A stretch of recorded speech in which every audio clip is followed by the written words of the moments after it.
أعوذ بالله من الشيطان الرجيم بسم الله الرحمن الرحيم الحمد لله رب العالمين اللهم صل على سيدنا محمد وعلى آل سيدنا محمد وبارك وسلم رب اشرح لي صدري ويسر لي أمري واحلل عقدة من لساني يفقه قولي ربي زدني علما ربي زدني علما ربي زدني علما الحمد لله. ஆண்டவன் தந்த அற்புதமாய் மாண்டவர் காக்கும் சொற்பதமாய் புண்ணிய நபியவர் வழியாக கண்ணியமுடன் வந்த கற்பகத் தருவாய் நம் உள்ளங்களில் நிறைந்து வாழ்க்கைக்கு வழிகாட்டும் அற்புத மறைவரிகளின் விளக்கத்தை அறிந்துணரும் பாதையில் நம்மை நடாத்தி கொண்டிருக்கும் எல்லாம் வல்ல அல்லாஹ் சுப்ஹானஹு தஆலாவுக்கே புகழ் அனைத்தும் நன்றி அனைத்தும் உரித்தாகுக. லக்கல் ஹம்து லக்க ஷுக்ரியா அல்லாஹ், லக்கல் ஹம்து லக்க ஷுக்ரியா அல்லாஹ், லக்கல் ஹம்து லக்க ஷுக்ரியா அல்லாஹ். அல்ஹம்துலில்லா. நம்முடைய அற்புதமான இந்த மறைவரிகளுடைய விளக்கம் தஃப்சீருடைய பிரயாணத்துல இப்போ நம்ம பார்க்க போற இந்த ஒரு பேராகிராஃப் அல்ஹம்துலில்லா நிறைய இடங்கள்ல அல்லாஹு தஆலா மனித வாழ்க்கைக்கான நெறிமுறைகளை ஒரு ருக்கு ஃபுல்லா சொல்லி காமிச்சிருக்கான். நிறைய ஆயத்துக்கள் கொண்ட ஒரு ருக்கோவா அல்லாஹ் சொல்லி காமிச்சிருக்கான். ஆனா இந்த இடத்துல ஒரே ஒரு ஆயத்துல அல்ஹம்துலில்லா அவ்வளோ அழகா அல்லாஹ் தெளிவாக மனித வாழ்க்கைக்குரிய நேரிய வழிமுறைகளை அல்லாஹு தஆலா காட்டி கொடுத்திருக்கிறான். மனிதனுக்கும் இறைவனுக்கும் இடையில் உள்ள அந்த உடன்படிக்கை என்ன வாக்குறுதிகளை மனிதர்கள் நிறைவேற்ற வேண்டும் அப்படிங்கிறத யூதர்களுக்கு என்ன சொன்னா அப்படிங்கறத சொல்லக்கூடிய அதே நேரத்துல நம்ம எல்லாருக்கும் அதனுடைய முக்கியத்துவத்தை அல்லாஹு தஆலா உணர்த்துறாமா. அப்படிப்பட்ட அற்புதமான வரிகள். أعوذ بالله من الشيطان الرجيم بسم الله الرحمن الرحيم وإذ أخذنا ميثاق بني إسرائيل لا تعبدون إلا الله وبالوالدين إحسانا وذي القربى واليتامى والمساكين وقولوا للناس حسنا وأقيموا الصلاة وآتوا الزكاة ثم توليتم إلا قليلا منكم وأنتم مغرضون. அல்லாஹ்வை தவிர வேறு யாரையும் நீங்கள் வழிபடக்கூடாது. பெற்றோர், உறவினர்கள், அனாதைகள் மற்றும் ஏழைகள் ஆகியோருக்கு நன்மை செய்ய வேண்டும். மக்களிடம் நல்லதையே பேசுங்கள். தொழுகையை கடைபிடியுங்கள். ஜகாத் எனும் கடமையான தர்மத்தை வணங்குங்கள் என்று நாம் இஸ்ராயேலின் மக்களிடம் உறுதிமொழி வாங்கியதை நீங்கள் எண்ணி பாருங்கள். அதன் பின்னரும் உங்களில் சிலரை தவிர மற்றவர்கள் அலட்சியமாக புறக்கணித்தீர்கள். இப்னு கசீர் ஆசிரியர் சொல்லக்கூடிய தஃப்சீரை நம்ம முதல்ல பார்த்துடுவோமா. இந்த வசனத்துல பனி இஸ்ராயல்களுக்கு அல்லாஹு தாலா தான் என்ன கட்டளைகளை இட்டேன் அதை நிறைவேற்றணும் அப்படிங்கிற அந்த உறுதிமொழி வாங்கினதையும் அல்லாஹ் நினைவூட்டுறான். அல்லாஹு தாலா என்னென்ன உறுதிமொழிகள் வாங்கியிருந்தா அப்படிங்கிறத நல்லா அவங்களுக்கு தெரியும். யாருக்குமா? அதான் அல்லாஹ் சொல்றான், அலட்சியப்படுத்தியிருக்காங்க. நல்லா தெரியும் அவங்களுக்கு. பனி இஸ்ராயில், பனி இஸ்ராயிலிடம் நாம் வாக்குறுதி வாங்கியதை எண்ணி பாருங்கள். நல்லா தெரியும் அவங்களுக்குங்கிறதையும் அல்லாஹ் இங்க நினைவுல வைத்திருந்தும் அவர்கள் அலட்சியப்படுத்தி விட்டார்கள். அதான் இறுதி அல்லாஹ் சொல்றான், சும்ம தவல்லைத்தும், நீங்கள் அதை புறக்கணித்தீர்கள். கலீலன் இல்லா கலீலன், சில விஷயங்களை மட்டும் ஏற்றுக்கொண்டு மற்றதெல்லாம் புறக்கணிச்சிட்டீங்க. மின்கும், அதிலிருந்து உங்களிலிருந்து ஒரு குறைஞ்ச பேர் மட்டும்தான் அதை ஏத்துக்கிட்டீங்க. மற்றவங்க எல்லாரும் புறக்கணிச்சிட்டீங்க. வந்தும் முறையும் நல்லா தெரிந்து கொண்டே அலட்சியப்படுத்திட்டீங்க அப்படின்னு அல்லாஹு தாலா தெளிவாக இதுல எடுத்து சொல்றாமா. அல்லாஹ் அப்படி என்ன கட்டளை இட்டு இருக்கிறான்? எதை பத்தி அல்லாஹு தாலா இங்க சொல்றான்? அல்ஹம்துலில்லாஹ், அல்லாஹ் சொன்ன கட்டளை இதுதான். முதல் கட்டளை அல்லாஹ் சொன்னது, தன்னை மட்டுமே இஸ்ரவேலர்கள் வழிபட வேண்டும், தனக்கு எதையும் இணையாக்க கூடாது. இந்த கட்டளை எல்லா படைப்புகளுக்கும் பொருந்துமா. இன்னும் சொல்ல போனா இதுக்காகத்தான் அல்லாஹு தஆலா படைப்பினங்களையே படைச்சிருக்கான். இதை பற்றி அவர்களுடைய வேதங்கள்ல வரக்கூடிய ஒரு அழகான விளக்கத்தை இப்னு கசீர் ஆசிரியர் குறிப்பிடுறாருமா. விவிலியம் பழைய ஏற்பாட்டுல இருக்கு. உன்னை அடிமைத்தன வீடாகிய எகிப்து தேசத்திலிருந்து புறப்பட பண்ணின உன் தேவனாகிய கர்த்தர் நானே, என்னையன்றி உனக்கு வேறே தேவர்கள் உண்டாகி இருக்க வேண்டாம். மேலே வானத்திலும் கீழே பூமியிலும் பூமியின் கீழ் தண்ணீரிலும் உண்டாகி இருக்கிறவைகளுக்கு ஒப்பான ஒரு சொரூபத்தையாகிலும் யாதொரு விக்கிரகத்தையாகிலும் நீ உனக்கு உண்டாக்க வேண்டாம். நீ அவைகளை நமஸ்கரிக்கவும் சேவிக்கவும் வேண்டாம். யாத்ராகமம் 20:2-5. இஸ்ரவேலே கேள், நம்முடைய தேவனாகிய கர்த்தர் ஒருவரே கர்த்தர். உபாகமம் 6:4. இதெல்லாம் எதுக்காக இங்க சொல்லியிருக்காங்கன்னு சொன்னாமா, பொதுவாகவே இஸ்லாம் மட்டும்தான் இந்த ஓரிரை வணக்கத்தை சொல்லுதா அப்படிங்கிற ஒரு எண்ணம் நிறைய பேருக்கு இருக்கும். அப்ப எதுவும் தெரியாமையா இவங்கெல்லாம் தெய்வங்களுக்கு உருவம் கொடுத்துருக்காங்க அப்படின்னு சொல்லிட்டு. உண்மையாக எந்த ஒரு வேதத்தை எடுத்து பார்த்தீங்கன்னாலும் அதுல ஒரே இறைவனை வணங்கக்கூடிய விஷயம் கான்செப்ட் இல்லாம கிடையாதுமா. சொல்ல போனா நம்முடைய சகோதர மார்க்கமான இந்து மார்க்கத்திலையும் பெரும்பாலும் அவர்களுடைய வேதங்கள்ல கூட சிலை வழிபாடு கூடாது அப்படிங்கிறதுக்கான தெளிவான ஆதாரம் இருக்குமா. அல்ஹம்துலில்லாஹ், இந்த முதல் விஷயமாக அந்த ஏகத்துவ வழிபாட்டை அல்லாஹு தஆலா சொல்லி காமிச்சிருக்கான். அதுக்கு பிறகு அல்லாஹு தஆலா சொல்றாமா, அல்லாஹு தாலாவை வழிபடுறது எவ்வளவு முக்கியமோ அது மாதிரி படைப்பினங்களிடம் தன்னுடைய கடமையை சரியாக நிறைவேற்றி நீதமாக நடப்பதும் வெகு வெகு முக்கியம் அப்படிங்கிறத அடுத்து உள்ள கடமைகளை எடுத்து சொல்லி அதற்கும் அல்லாஹ் உறுதிமொழி வாங்கி இருக்கேன்னு சொல்றான்னா அது எவ்வளோ ஒரு முக்கியமான கடமை நம்ம நினைச்சு பார்க்கணும். இறை வழிபாடுதான் ஒரு மனிதனுடைய எல்லா விதமான கடமைகள்லையும் இறை வழிபாடு, அல்லாஹ்விற்கு செய்யக்கூடிய வழிபாடு தான் ஒரு மனிதன் செய்யக்கூடிய எல்லா கடமைகள்லையும் ரொம்ப உயர்ந்ததும் ரொம்ப ரொம்ப மகத்தானதுமாக இருக்கிறது. இணை துணை இல்லாத அல்லாஹு தாலாவை மட்டுமே வழிபட வேண்டும் என்பது ஒரு மனிதன் அல்லாஹுக்கு செய்யக்கூடிய மிகப்பெரிய கடமை. இதுக்கப்புறம் தான் படைப்பினங்களுக்கு செய்ய வேண்டிய கடமைகள் எல்லாம். படைப்பினங்களுக்கு செய்ய வேண்டிய கடமைகள்ல ரொம்ப முக்கியமானது பெற்றோருக்கு செய்ய வேண்டிய கடமை. அதனாலதான் தனக்கு செய்ய வேண்டிய கடமையை சொன்ன உடனே அல்லாஹு தாலா பெற்றோருக்கு செய்ய வேண்டிய கடமைகளை சொல்லியிருக்கான். இன்ஷா அல்லாஹ் இந்த இப்னு கசீர் தஃப்சீருக்கு விளக்கத்துக்கு பின்னாடி இன்னும் இஸ்ரார் அஹமது ஹசரத் இதை பத்தி சொல்லியிருக்க விளக்கங்கள், பைனா இன்ஸ்டியூட் ஆசிரியர் சொல்லக்கூடிய விளக்கங்கள் எல்லாம் கேட்டோம்னா இன்னும் நமக்கு நல்லாவே மனசுல பதியுமா. மாஷா அல்லாஹ், எவ்வளோ அழகா அல்லாஹு தாலா இந்த அறிவுரைகளை சொல்லியிருக்கான் அப்படின்னு சொல்லிட்டுமா முதல்ல நம்ம இதை முடிச்சிடுவோம். அல்லாஹு தாலா வஷ்குரூலி, அதான் எனக்கு நன்றி செலுத்து, பெற்றவளுக்கு நன்றி செலுத்து. வலிவாலிதைக்க வஷ்குரூலி வலிவாலிதைக்க, எனக்கு நன்றி செலுத்துங்க, அடுத்து பெற்றோருக்கு செலுத்துங்க. அதுதான் அல்லாஹு தாலா தனக்கு நன்றி செலுத்த சொல்லி முடிச்ச உடனே பெற்றோருக்கு செலுத்துறதுதான் அல்லாஹு தாலா கடமையாக்கியிருக்கான். அப்படி பெற்றோருக்கு செய்ய வேண்டிய கடமைகளை பத்தி அல்லாஹு தாலா ரொம்ப வலியுறுத்தி இதுல அடுத்த கடமை சொல்லி காமிக்கிறாமா. இது மாதிரி நிறைய வசனங்கள்ல அல்லாஹு தஆலா சொல்லி காமிக்கிறான். இப்னு மஸ்ஊத் இதுக்கான உதாரணமாக சில ஹதீஸ்களையும் கையாண்டிருக்காங்க தப்சீர் ஆசிரியர்மா. இப்னு மஸ்ஊத் ரலியல்லாஹு தஆலா அன்ஹு அவங்க சொல்றாங்க, நான் நபி ஸல்லல்லாஹு அலைஹி வஸல்லம் அவங்க கிட்ட யார சொல்லலாம் மிகச்சிறந்த நல்லறம் எது அப்படின்னு கேட்டேன். அதுக்கு அவங்க சொன்னாங்க, தொழுகையை அதற்குரிய நேரத்தில் தொழுவது அப்படின்னு நபி ஸல்லல்லாஹு அலைஹி வஸல்லம் சொல்லியிருக்காங்க. அடுத்தது எது அப்படின்னு நான் கேட்டதுக்கு பெற்றவர்களுக்கு நன்மை புரிதல் என்று சொன்னார்கள். அடுத்தது எது என்று கேட்டேன். அல்லாஹ்வின் வழியில் அறப்போர் புரிதல் என்று சொன்னார்கள். சஹீஹுல் புகாரி ஹதீஸ் நம்பர் 527, 2782 நிறைய ஹதீஸ்கள்ல வருதுமா. சஹீஹ் முஸ்லிம்லையும் வந்திருக்கு. மற்றொரு நபி மொழியில இதே விஷயம் சொல்லப்பட்டிருக்குமா. ஒரு மனிதர் நபி ஸல்லல்லாஹு அலைஹி வஸல்லம் அவர்கள்ட்ட யா ரசூலல்லாஹ், நான் யாருக்கு அதிகமாக நன்மை புரிய வேண்டும் என்று கேட்டார்கள். அதுக்கு நபி ஸல்லல்லாஹு அலைஹி வஸல்லம் சொல்றாங்க, உம்முடைய தாய்க்கு என்று பதிலளித்தார்கள். அடுத்தது யாருக்கு? உம்முடைய தாய்க்கு. அடுத்தது யாருக்கு? உம்முடைய தந்தைக்கு. அதற்கு என்று கூறிய நபி ஸல்லல்லாஹு அலைஹி வஸல்லம் அவர்கள் அதற்கு பிறகு உனக்கு நெருக்கமான மற்றவர்களுக்கு என்று கூறினார்கள். இந்த அளவுக்கு அல்லாஹு தாலா தனக்கு செய்ய வேண்டிய வழிபாட்டை அடுத்தபடியாக பெற்றோருக்கு செய்ய வேண்டிய கடமை எவ்வளவு முக்கியங்கிறத ஹதீஸ் மூலமாகவும் குரான் மூலமாகவும் வலியுறுத்தப்பட்டிருக்க தப்சீர் ஆசிரியர் அழகாக இந்த இடத்துல நமக்கு எடுத்து சொல்றாங்கம்மா. பெற்றவர்களுக்கு அடிபணிந்த நல்ல பிள்ளைகளாக அவர்கள் விஷயத்தில் கடமைகளை நிறைவேற்றியவர்களாக அல்லாஹ் நம்மை ஆக்கியருள் புரிவானாக. ஆமீன் யா ரப்பல் ஆலமீன். அடுத்தபடியா அனாதைகள், நெருக்கமான உறவினர், வில் குர்பா.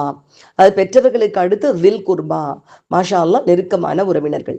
அதுக்கு அடுத்தபடியா அனாதைகள். அனாதைகள் அப்படிங்கிறவங்க யாருன்னா சம்பாதித்து கொடுக்கக்கூடிய தந்தை இல்லாத பிள்ளைகள் அனாதைகள் என்ற லிஸ்ட்ல வர்றாங்க. அடுத்து மசாக்கின், ஏழைகள். ஏழைகள் அப்படிங்கிறவங்க யாருன்னா தன்னுடைய குடும்பத்தாருக்கு செலவழிக்க போதுமான வருமானம் இல்லாதவர்கள். அதுக்கு அடுத்தது அல்லாஹு தஆலா சொல்றது ரொம்ப அற்புதமான ஒரு விஷயமா, பேசுறது. நல்லது பேசுங்க மக்கள் கிட்ட. கனி இருப்ப காய் கவர்ந்தற்று, இதெல்லாம் தமிழ்ல இருக்கக்கூடிய ஏராளமான நல்ல மொழிகள்மா. நல்ல விஷயத்த பேசுங்க, பேசுறப்போ நல்ல முறையில பேசுங்க அப்படின்னு சொல்லிட்டு மக்களிடம் நல்லதையே பேசுங்கள் என்று அல்லாஹ் கூறியுள்ளான். அந்த குரான் ஆயத்துல பாருங்கம்மா, முதல்ல ஃபர்ஸ்ட் எடுத்தோன்னே ஈமான், லா தஅபுதூன இல்லல்லா, அல்லாவை தவிர யாரையும் வழிபட வணங்க வேண்டாம். இதுலவே ரொம்ப அற்புதமான ஒரு ட்விஸ்ட் இருக்குமா. இந்த வாக்கிய அமைப்பே நமக்கு இந்த விஷயத்தை எவ்வளவு வலியுறுத்துதுன்னு இருக்கும். நான் இன்ஷா நம்ம சொல்றேம்மா. நான் அடுத்தது வபில் வாலிதைனி இஹ்சானா, பெத்தவங்களுக்கு நல்லதை பண்ணுங்க. வதில் குர்பா, இன்னும் நெருங்கிய உறவினர்களுக்கு. வல் எட்டாமா, அனாதிகளுக்கு. வல் மசாக்கின், ஏழைகளுக்கு. வகூலு லின்னாசி ஹுஸ்னா, மக்களுக்கு நல்லதை சொல்லுங்க. மக்களுடைய மனசு கஷ்டப்படக்கூடிய வார்த்தைகளை சொல்லாம மக்களிடம் நல்லதை சொல்லுங்க. அது இனிமையாக பேசுறது, மென்மையாக பழகிறது, நன்மையை ஏவுறது, தக்க முறையில தீமையை தடுக்கிறது, எல்லாமே இதுல அடங்கும். ஹசன் அல் பஸ்ரி ரஹ்மத்துல்லாஹி அலைஹி அவங்க சொல்றாங்கம்மா, நன்மையை ஏவுறது, தீமையை தடுக்கிறது, பொறுமையை மேற்கொள்வது, மற்றவங்க செய்யக்கூடிய தவற மன்னிக்கிறது, அதை பொருட்படுத்தாம விட்டுடுறது, மக்களிடம் அழகிய முறையில உரையாடுறது, இது எல்லாமே அல்லாஹ் கூறிய இனிய உரையாடல்ல அடங்கும். இவை அல்லாஹ்வுடைய விருப்பத்துக்குரிய அழகிய குணங்கள்னு சொல்றாங்க. சொல்ல போனா இந்த தஃப்சீர் எழுதினவங்க இருந்த காலம் எப்படியோ தெரியாதுமா. இப்போ இருக்கக்கூடிய இந்த ஜென்சி, இந்த ஒரு ஜெனரேஷன் ரொம்ப ஒரு பயங்கரமான ஒரு குறைபாடுடைய ஜெனரேஷனா இருக்கும் அப்படிங்கிறாங்க. எப்படின்னா பேச்சு உரையாடல் குறைஞ்சு போயிடும், கான்வர்சேஷன் குறைஞ்சு போயிடும். ஏற்கனவே நிறைய குறைஞ்சிடுச்சுமா. பேசுறதெல்லாம் மெசேஜ்ல போடுறது, இப்படி எல்லாம் பிக்சர்ஸ்ல போடுறது. ஒரு சின்ன ஒரு விஷயம் வந்துச்சு அழகா இருக்குன்னு சொல்றதை விட அதுக்கு ஒரு சிரிச்ச மாதிரி ஒரு பொம்மையை போட்டு முடிச்சிடுறது. அதாவது உரையாடல்களே ரொம்ப குறைஞ்சு போன காலகட்டத்துல இருக்கிறோம். இனி வரக்கூடிய அந்த காலகட்டத்துல ஒரு பஸ்லயோ எதுலயோ போனான்னு சொன்னா பக்கத்துல பக்கத்துல உட்காரவங்க அதுக்குள்ளேயே ஃப்ரெண்ட் ஆயிடுவாங்க பேசி பேசி. இப்போ அக்காவும் தங்கச்சியும், அண்ணா தம்பி, கணவன் மனைவியே பஸ்ல போனா கூட ஒருத்தர் ஒருத்தர் முகம் திரும்பி எந்த ஸ்டாப்ல எந்த பேச்சுமே கிடையாது. அவங்கவுங்க அவங்களுடைய வலைத்தளங்கள்ல மூழ்கி இருக்கக்கூடிய காலகட்டம். இந்த ஜெனரேஷன் பேச்சை மறந்துடுவாங்கங்கிறாங்கம்மா. அப்போ இந்த பேச்சு அல்லாஹ் தாலா நல்ல பேச்சை பேசக்கூடிய அழகிய பழக்கத்தை அல்லாஹ் இதுல வலியுறுத்துறான். இது இந்த காலகட்ட மக்கள் இழந்து போன ஒரு பெரிய ஒரு பாக்கியத்தை நம்ம வலியுறுத்தி சொல்ல வேண்டிய ஒரு அற்புதமான அறிவுரையாக இருக்குமா. பெருமானார் ஸல்லல்லாஹு அலைஹி வஸல்லம் சொல்றாங்க, நல்ல செயல்கள்ல எதையுமே நீங்க மலிவான செயலா நினைச்சிடாதீங்க. மற்றவங்களுக்கு உதவ உங்கள்கிட்ட எதுவுமே இல்லைன்னா கூட உங்க சகோதரனை நீங்க முக மலர்ச்சியோடு சந்திங்க. பாக்குறப்போ ஒரு சந்தோஷமா சந்திங்க. அதுவுமே நீங்க அவங்களுக்கு செய்யக்கூடிய உதவிதான். அவங்கள கடுகெடுத்து சந்திக்காம, ஏண்டா வந்தோன்னு நினைக்கிற மாதிரி அவங்க நினைச்சிடாம, அவங்கள ஒரு முக மலர்ச்சியோட பாக்குறது கூட அவங்களுக்கு செய்யக்கூடிய உதவின்னு சொல்லியிருக்காங்க. எவ்வளவு அழகான ஒரு அறிவுரைமா. இந்த வசனத்துல மக்களுக்கு நன்மை செய்யுங்க அப்படின்னு யூதர்களுக்கு அல்லாஹ் கட்டளையிட்டு இருக்கான். அதை தொடர்ந்து நல்லதை பேசுங்கன்னு அல்லாஹ் தஆலா சொல்லியிருக்கான். இது மூலமா சொல்லாலையும் செயலாலையும் நல்லதைத்தான் செய்யணும்.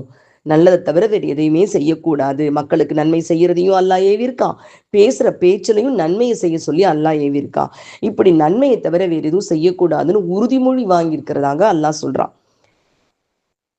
அப்புறம் தொழுகை, ஜகாத். நிறைய பேர் நினைக்கிறாங்கம்மா, தொழுகை ஜகாத் அப்படிங்கிறதோட ஒரு முஸ்லிமுடைய ஒரு இறை அடியானுடைய கடமை முடிஞ்சு போயிடுச்சுன்னு நினைக்கிறாங்க.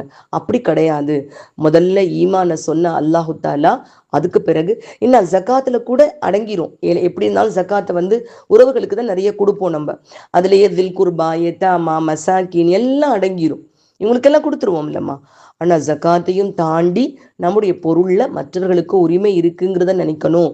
அதனாலதான் உறவுகளுக்கு செய்யக்கூடிய அனுகூலங்களை சொல்லி முடிச்ச பின்னாடி மறுபடியும் அல்லாஹ் வலியுறுத்துறான், ஜக்காத்தை கொடுங்கள், தொழுகையை நிறைவேற்றுங்க, ஜக்காத்தை கொடுங்க அப்படின்னு மறுபடியும் வலியுறுத்துறாமா அல்லாஹு தாலா. ஆனா கடைசியா அல்லாஹ் அந்த யூத மக்களுடைய நிலைமையும் தெளிவா சொல்லிட்டான். அவர்கள் இதற்கு பின்னரும், இவ்வளவு தூரம் வாக்குறுதி வாங்கின பின்னரும் அவர்கள் அலட்சியப்படுத்தி விட்டார்கள்.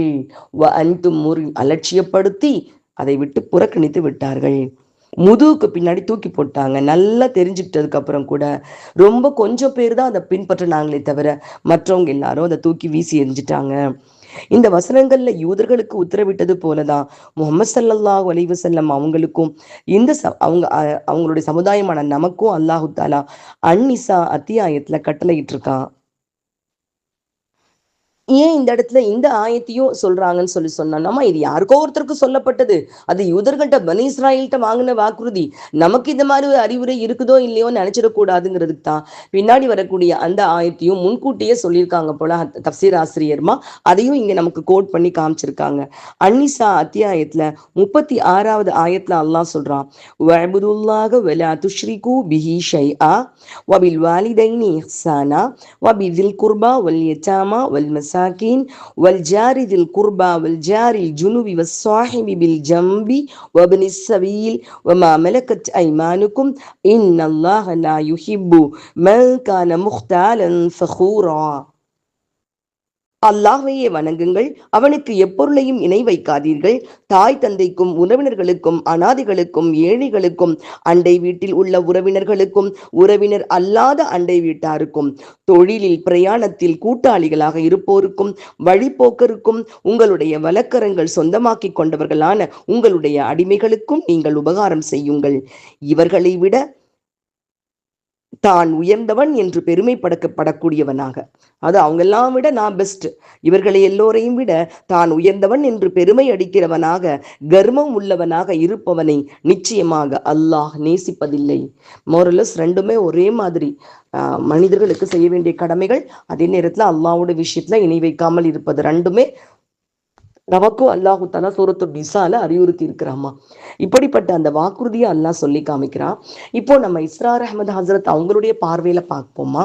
இன்ஷா அல்லாஹ் இந்த மீசாக் அப்படின்னு சொல்லிட்டு இந்த முதல்ல இது அஹத்னா அப்படின்னு அல்லாஹ் சொல்றான்லம்மா, வைத் அஹத்னா மீசாக் பனி இஸ்ராயில், இதை பத்தி நம்ம ஏற்கனவே இந்த சூரத்துல் பக்கராலே பார்த்துருக்கோம்மா. அதாவது வைத் அஹத்னா மீசாக்கும் வ இஸ் அகத்னா மீசாக்கும் வரஃபஅனா ஃபௌகக்கும் தூர், தூர் மலையை அவருடைய தலைக்கு மேலே அல்லாஹ் உயர்த்தி வாக்குறுதி வாங்கியதாக அல்லாஹு தாலா 8வது ருக்கூல 63வது ஆயத்துல அல்லாஹ் சொல்லி காமிக்கிறான். 63வது ஆயத்துல அந்த வாக்குறுதி என்னங்கிறத அல்லாஹு தாலா இந்த ருக்குல நமக்கு நினைவுபடுத்துறான் அப்படின்னு சொல்றாங்க. அது மட்டும் இல்லாம இப்போ நம்ம இதுல 2 விதமான வாக்குறுதிகள் சொல்றாங்க. ஒன்னு மீசாக்கை தீனை பற்றிய வாக்குறுதிகள் ஃபர்ஸ்ட், 2வது மீசாக்கை அதாவது மக்களிடம் சொசைட்டியில் அவங்களுக்கு லாஸ் சட்டங்கள், மக்கள்கிட்ட எப்படி நடக்கணும், எந்த மாதிரியான சட்டங்கள், குற்றவியல் சட்டங்கள், இது மாதிரியான விஷயங்களை பற்றி என்ன வாக்குறுதி வாங்கியிருக்காங்க அப்படிங்கிறத இன்ஷா அல்லாஹ் நம்ம அடுத்த ஆயத்துல பார்ப்போம். எப்படியோ ரெண்டையுமே அவங்க மீறினது உண்மைதான், ஆனா 2 விதமான வாக்குறுதிகள் வாங்கினது அல்லாஹ் சொல்றான். இங்க முதல்ல வாங்கின அந்த தீன் பற்றிய வாக்குறுதியில தான் நம்ம இத்தனை விஷயங்களும் இருக்கிறத பார்க்கிறோம் அப்படின்னு சொல்றாங்கம்மா. இன்னொரு விஷயத்த இப்னு கசீர் ஆசிரியரும் வலியுறுத்துறாருங்கம்மா. இஸ்ரார் அஹமது ஹசரத் அவங்க ரொம்ப அழகா சொல்றாங்க. பொதுவா இந்த ஆயத்தினுடைய ஆரம்பத்தை பார்த்தோம்னு சொன்னா, பனி இஸ்ராயில்கிட்ட வாக்குறுதி வாங்கினப்ப லா தஅபுது இல்லல்லாஹ், இது ஓகேவா இருக்கும், அல்லாஹ்வை தவிர வேற எதையும் நீங்க வணங்காதீங்க. இது ஒரு கட்டளை வாக்கியமாக, ஒரு அம்ரு வாக்கியமாக, அம்ருன்னு சொல்லுவோம் அரபிக்ல, அது கிராமர்லமா ஒரு அம்ரு வாக்கியமா, அதான் ரொம்ப சொல்ல வணங்காதீங்க அப்படிலாம் அல்லாஹ் வாக்குறுதி வாங்கியிருக்கணும். ஆனா இது ஒரு செய்தி வாக்கியமாக, அப்படி ஒரு அது அவர்கள் வணங்க மாட்டார்கள், அல்லாஹ்வை தவிர வேறு எதையும் அவர்கள் வணங்க மாட்டார்கள். இது ஒரு சென்டென்ஸ், ஒரு ஸ்டேட்மெண்ட் சென்டென்ஸாக, ஒரு செய்தி வாக்கியமாக ஏன் வந்திருக்கு? ஜும்லத்துல் இஸ்மி அதை பார்க்கறதுக்கு அதுல எந்த விதமான அம்ரு இல்லை, அம்ரு இல்லாம ஏன் வந்திருக்கு, கட்டளை இல்லாம ஏன் ஒரு செய்தி வாக்கியமா வந்திருக்குன்னா ரொம்ப அழகா இதுக்கு விளக்கம் சொல்றாங்க. ஒரு ஒருத்தவங்க வரப்ப இங்க புகை பிடிக்காதீங்க அப்படின்னு சொல்றது, இங்க புகை பிடிக்காதீங்க சார் பிளீஸ் அப்படின்னு சொல்றது ஒரு விதம். இங்க யாருமே புகைப்பிடிக்க மாட்டாங்க, புகைப்பிடிக்க கூடாது அப்படின்னு சொல்றப்போ ரெண்டுக்கும் இடையில இருக்கக்கூடிய டிஃபரன்ஸ் தெரியுது. இங்க புகைப்பிடிக்காதீங்க அப்படின்னு சொல்றதை விட இங்க யாரும் புகைப்பிடிக்க மாட்டாங்க அப்படிங்கிறது ஒரு கடுமை, அதுல இன்னும் கொஞ்சம் கூடுதல் கட்டுப்பாடு தெரியும். அப்படிதான் அவங்க விளக்கம் சொல்றாங்க. மாஷா அல்லாஹ் அல்ஹம்துலில்லாஹ்மா. அதாவது ப்ளீஸ் கைண்ட்லி ஸ்டாப் திஸ் அப்படின்னு சொல்றாங்க, தயவு செஞ்சு நிறுத்திடுங்க அப்படின்னு சொல்லி ஸ்டாப் அப்படின்னு சொல்றதை விட நிறுத்துங்க அப்படின்னு சொல்லக்கூடிய விஷயத்துல, அதாவது இங்க கண்டிப்பா அந்த துணி இந்த இடத்துல ஸ்டேட்மெண்ட் கண்டிப்பா இங்க செய்யக்கூடாது, இங்க அந்த விஷயம் நடக்கக்கூடாது அப்படிங்கிற மாதிரி இந்த ஸ்டேட்மெண்ட் சென்டென்ஸ்ல கட்டளையை விட கூடுதலான அதிகார துணி, கூடுதலான முக்கியத்துவத்தை அல்லாஹ் கொடுத்திருக்கான் அந்த விஷயத்துக்கு அப்படின்னு சொல்றாங்கம்மா. இதை இப்னு கசீர் ஆசிரியர் ரொம்ப அழகா அது விளக்கம் கொடுத்திருக்காங்க பாருங்கம்மா. நீங்கள் வழிபடக்கூடாது என்ற வாக்கியம் உண்மையில் தகவல் வாக்கியம், இது வந்து ப்ரிபோசிஷன் சென்டென்ஸ். இதன்படி அல்லாஹ்வை தவிர வேறு யாரையும் நீங்கள் வழிபட மாட்டீர்கள்னு தான் பொருள் எடுத்துக்கொள்ளணும். இருந்தாலும் அல்லாஹ்வை தவிர வேறு யாரையும் வழிபடக்கூடாது என்ற விலக்கல் வினை, வழிபடக்கூடாது அப்படின்னு சொல்லிட்டு விலக்கி வைக்கக்கூடிய ஒரு அர்த்தம் தான் நம்ம எடுத்துக்குவோம். ஆனா நீங்கள் வழிபட மாட்டீர்கள், நல்ல அரபிக் கிராமத்தில் லா தஅபுதூன அப்படின்னு சொன்னா முஸ்தக்பில் நஃபி, ஜமு முதக்கர், ஹாவிர்ல ஜம்மு முதக்கர். அப்போ முன்னாடி இருக்கவங்களை பார்த்து வழிபட மாட்டீர்கள் அப்படின்னு சொல்ற மாதிரி தான் இருக்கும். ஆனா ஏன் இந்த இடத்துல கட்டளை சொல்லாம இதை சொல்லியிருக்கான் அல்லாஹ் அப்படிங்கிறதுக்கு எவ்வளவு அழகா விளக்க சொல்றாங்க பாருங்கம்மா. இவ்வாறு விலக்கல் வினையை உள்ளடக்கி தகவல் வாக்கியமாக கூறுவது எதற்காகன்னு சொன்னா அழுத்தமான பொருள் தருவதற்காக. அது ஒரு அழுத்தமான பொருளாக, இதை கண்டிப்பா செய்யக்கூடாது அப்படிங்கிறத மேற்கொண்டு அழுத்தமாக சொல்றதுக்காக இதை சொல்லியிருக்காங்க அப்படின்னு சொல்லிட்டு சொல்றாங்கம்மா. அல்ஹம்துலில்லாஹ். இதை வந்து பைனா இன்ஸ்டியூட் ஆசிரியர் சொல்றாங்கம்மா, டோன்ட் ஸ்மோக் பண்ணாதீங்க அப்படின்னு சொல்றதுக்கும் யூ வில் நாட் பி அது ஸ்மோக்கிங், உனக்கு ஸ்மோக் பண்ணவே முடியாது, இந்த இடத்துல ஸ்மோக் பண்ண முடியாது அப்படின்னு சொல்றதுக்கும் உள்ள வித்தியாசம் என்னன்னா, முதல்ல ஆர்டரா இருந்தப்ப கூட யாராவது ஒளிஞ்சோ மறைஞ்சோ தப்பு செய்யலாம். ஆனா இந்த இடத்துல வந்து யாருமே இந்த இடத்துல ஸ்மோக் பண்ண முடியாது அப்படின்னு சொல்லும் பொழுது அந்த இடத்துல கூடுதலாக அந்த விஷயத்த தடுக்கிறதுக்காக அழுத்தம் கொடுக்கப்பட்டிருக்குன்னு நம்ம எடுத்துக்கலாம். அதுக்காக தான் இந்த வர்பு பயன்படுத்தப்பட்டிருக்குன்னு சொல்றாங்க. ஏன் இதை பத்தி மறுபடி நான் சொல்றேன், நாம ரப்புல் ஆலமீன் இந்த இடத்துல இந்த ஒரு வார்த்தையை பயன்படுத்தி இருக்கிறதுக்கு பின்னாடியும் இப்படி ஒரு விஷயம் இருக்கான்னு நினைக்கிறப்ப ஆச்சரியமா இருக்குமா. குரான்ல இருக்க வார்த்தை கையாடல் ஒன்னொன்னும் நமக்கு அந்த வார்த்தைகள் கையாளப்பட்டிருக்கும் விதமே நமக்கு நேர்வழி காட்டக்கூடியதாக இருக்கு. மாஷா அல்லாஹ். டூ இட் அப்படின்னு சொல்றதுக்கும் யூ வில் டூ இட் அப்படிங்கிறதுக்கும் டிஃபரெண்ட் இருக்குங்கிறாங்க இஸ்ரார் அஹமது ஹஸ்ரத். செய் அப்படின்னு சொல்றதுக்கும் நீ கண்டிப்பா செஞ்சுதான் தீர்வை இதை அப்படின்னு சொல்றதுக்கும் வித்தியாசம் இருக்கு. அந்த மாதிரியான சென்டென்ஸ்ன்னு சொல்றாங்கம்மா. ஏன்னா இதை நான் சொல்றதுக்கு காரணம், இலக்கணத்தையும் புரிஞ்சு அந்த வரிகளுக்குள்ள போறப்போ அது நிறைய நம்ம கிட்ட பேச துடிக்கிறது நம்மளால உணர்ந்து கொள்ள முடியுதுமா. அல்ஹம்துலில்லாஹ் அல்ஹம்துலில்லாஹ். அல்லாஹ் நமக்கு மென்மேலும் விளக்கத்தை நம்ம கொடுக்கணுமா இன்ஷா அல்லாஹ்.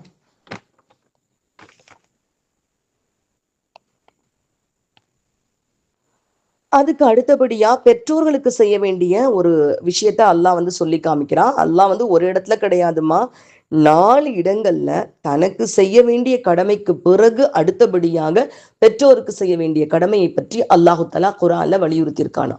4 இடங்கள்ல தன்னை பற்றி சொன்ன பிறகு அடுத்த கணம் பெற்றோரை பத்தி அல்லாஹ் 4 இடங்கள்ல வலியுறுத்தி இருக்கானம்மா. மாஷா அல்லாஹ், அவ்வளவு தூரம். ஏன்னா அத ஒரு அழகா சொல்றாங்க பாருங்க, எல்லா உறவுகளுக்குமே நமக்குன்னு சில கடமைகள் இருக்கும். கணவன் கடமைகள் இருக்கும், மனைவின்னு கடமை இருக்கும், அவங்களுக்கு நம்ம மேல கடமைகள் இருக்கும், நமக்கு அவங்க மேல கடமைகள் இருக்கும். கண்டிப்பா நிறைவேற்றணும். கண்டிப்பா ஒரு உறவுக்கு செய்யறேன்னு சொல்லிட்டு இன்னொரு உறவை கண்டிப்பா விட்டுறக்கூடாது.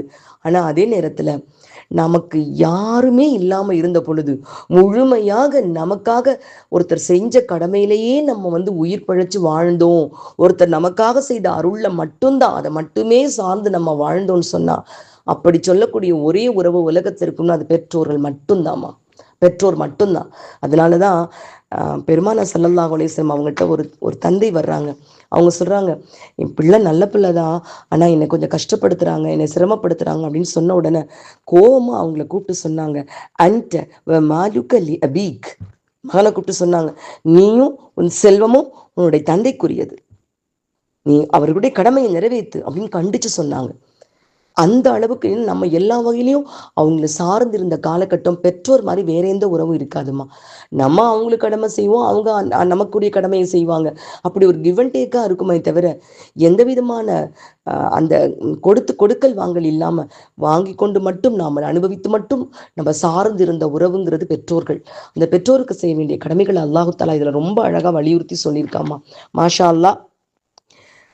வதில் குர்பா, அண்டை நம்முடைய நெருங்கிய உறவினர்கள், வல் எட்டாமா வல் மசாக்கின், இது எல்லாத்தையுமே அல்லாஹ் சுப்ஹானஹு தஆலா எவ்வளவு அழகா அவர்களுக்கு செய்ய வேண்டிய கடமைகளை எல்லாம் சொல்லிட்டு கடைசியா கூலு லின்னாசி ஹுஸ்னா, இங்க சொல்லக்கூடிய சொல் இருக்கு பார்த்தீங்களா, இதை பத்தி அல்லாஹ் குர்ஆன்ல வெவ்வேறு இடங்கள்ல வெவ்வேறு மாதிரி சொல்றாமா. அதையும் இஸ்ரா அஹமது ஹசரத் ரொம்ப அழகா கோர்வப்படுத்தியிருக்காங்க. கூலு லஹும் கௌலம் மஅரூஃபா, கௌலன் சதீதா, கௌலும் மஅரூஃபுன், கௌலம் மைசூரா. பேச்சுல வந்து அந்த நன்மையான பேச்சுக்களை இப்படி பல்வேறு வார்த்தைகளை கொண்டு அல்லாஹ் சொல்லியிருக்கான். அது ஹுஸ்னா, கூலு லின்னாசி ஹுஸ்னா. அப்போ ஹுஸ்னாவான வார்த்தைகள், அதுக்கப்புறம் மரூஃபான வார்த்தைகள், சதீதாவான வார்த்தைகள், மைசூராவான வார்த்தைகள். ஆனால் இது எல்லாத்தையும் சொல்லும் பொழுது ஒரு விஷயம் மட்டும், இது எல்லாமே நாம் சதக்கா கொடுக்க மற்றவர்களோடு பழகும் பொழுது, அதுவும் ஏழைகளுக்கு தர்மம் கொடுக்கும் பொழுது முக்கியமாக நாம் இந்த குணங்களை கடைபிடிக்கணுங்கிறத அல்லாஹ் வலியுறுத்தி இருக்கிறாம்மா. அல்ஹம்துலில்லாஹ். கவுலும் மரூஃப்லாம் ஒருத்தர் கொடுத்துட்டு, நீங்கள் ஒருத்தர்கிட்ட சதக்காவை கொடுத்துட்டு சொல்லி காமிக்கிறத விட நல்ல பேச்சா கவுலும் மரூஃபா ஒரு நல்ல பேச்சு 4 பேச்சு பேசுறதே பெஸ்ட். மாஷா அல்லா, எவ்வளோ அழகா அந்த உணர்வுகளை எல்லாம் சொல்லி காமிக்கிறான் தெரியுமாம்மா. பேச்சுங்கிறது ரொம்ப முக்கியம்மா. அந்த பேச்சுக்கலையை சரியா பயன்படுத்தாதனால நிறைய உறவுகள் விலகி போயிடுது. நிறைய பேருடைய மனம் புண்பட்டு போதுமா. தீயினார் சுட்ட புண் உள்ளாரும் ஆறாதே நாவினால் சுட்ட வடு. நம் நாவால சுட்ட வடுக்களின் காரணமாக நாம் இறைவனுடைய கோபத்துக்கு அதிகமாக ஆளாகி கொண்டிருக்கிறோம். இது அந்த பேச்சு ரொம்ப முக்கியம். அதனாலதான் அல்லாஹ் ரொம்ப கவனமா கூலு லின்னாசி ஹுஸ்னா அப்படின்னு சொல்லிட்டு அல்லாஹ் தலா சொல்லி காமிக்கிறான். மாஷா அல்லா. அல்ஹம்துலில்லா. திரும்பவும் இந்த இடத்துல இஸ்ரார் அஹமது ஹஸ்ரத் இன்னொரு ஆயத்தை ஒப்பிட்டு சொல்றாங்க. இந்த ஆயத்துக்களை படிக்கும் பொழுது நீங்க யாருக்கோ யூதர்களுக்கு அல்லாஹ் வாங்கின வாக்குறுதி அப்படின்னு நினைச்சு லேசா நினைச்சிடாதீங்க. இந்த வாக்குறுதிகள் நம்முடைய உம்மத்திலும் அல்லாஹு தாலா வாங்கிய வாக்குறுதிகள். நமக்கும் அல்லாஹ் இந்த விஷயங்கள் அறிவுரை கொடுத்திருக்கான் அப்படிங்கிறதையும் இன்னொரு ஆயத்தையும் கம்பேர் பண்ணி சொல்றாங்கம்மா. சூரத்துல் பக்கரால 177வது ஆயத்துல அல்லாஹ் சொல்றான், லைசல் பிர் அன் துவல்லு கிபல் அல் மஷ்ரிகி வல் மக்ரிப். கிழக்கோடும் மேற்கிலோ உங்கள் முகத்தை திருப்புவது மற்றும் என் நன்மை கிடையாது. வலாகின்னல் பிர்ர மன் ஆமன பில்லாஹி வல் யௌமில் ஆஹிரி வல் மலாயிகத்தி வல் கிதாபி வன் நபியீன். எப்பவும் போல நம்பிக்கை, ஈமான் அல்லாஹ் மீதும் மறுமை நாள் மீதும் மலக்குகள் மீதும் வேதத்தின் மீதும் நபிமார்கள் மீதும் நம்பிக்கை கொள்வது.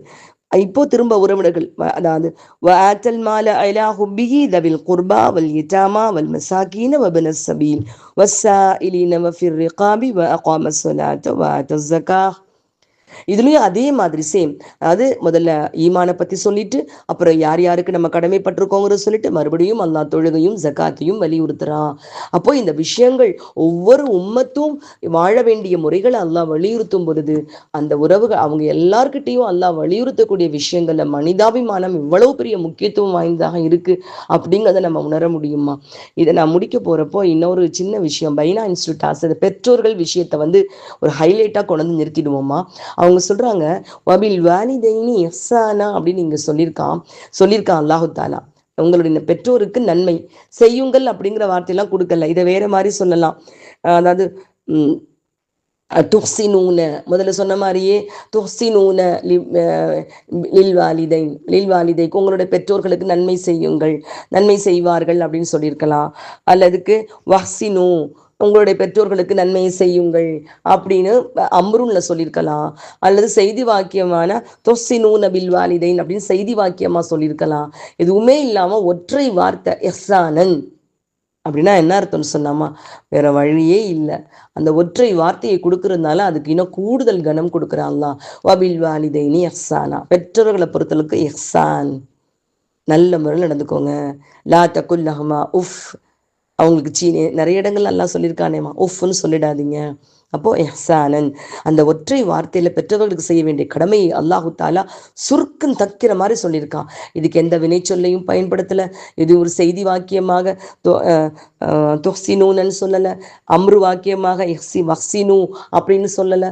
ஒரே வார்த்தையா இஹ்சானன் அப்படின்னு அல்லாஹு தாலா கொண்டு நிறுத்தியிருக்கான்னு சொன்னா என்ன காரணம், பெற்றவர்களுக்கு செய்யக்கூடிய அந்த ஹுஸ்ன், அந்த அழகான அந்த நடந்து கொள்ளக்கூடிய ஹுஸ்னே சுலூக்குன்னு சொல்லக்கூடிய அந்த அழகிய நடைமுறை இருக்கு பார்த்தீங்களா, அதனுடைய முக்கியத்துவத்தை ரொம்ப அதிகமாக அல்லாஹு தஆலா வலியுறுத்தி சொல்லியிருக்கான்.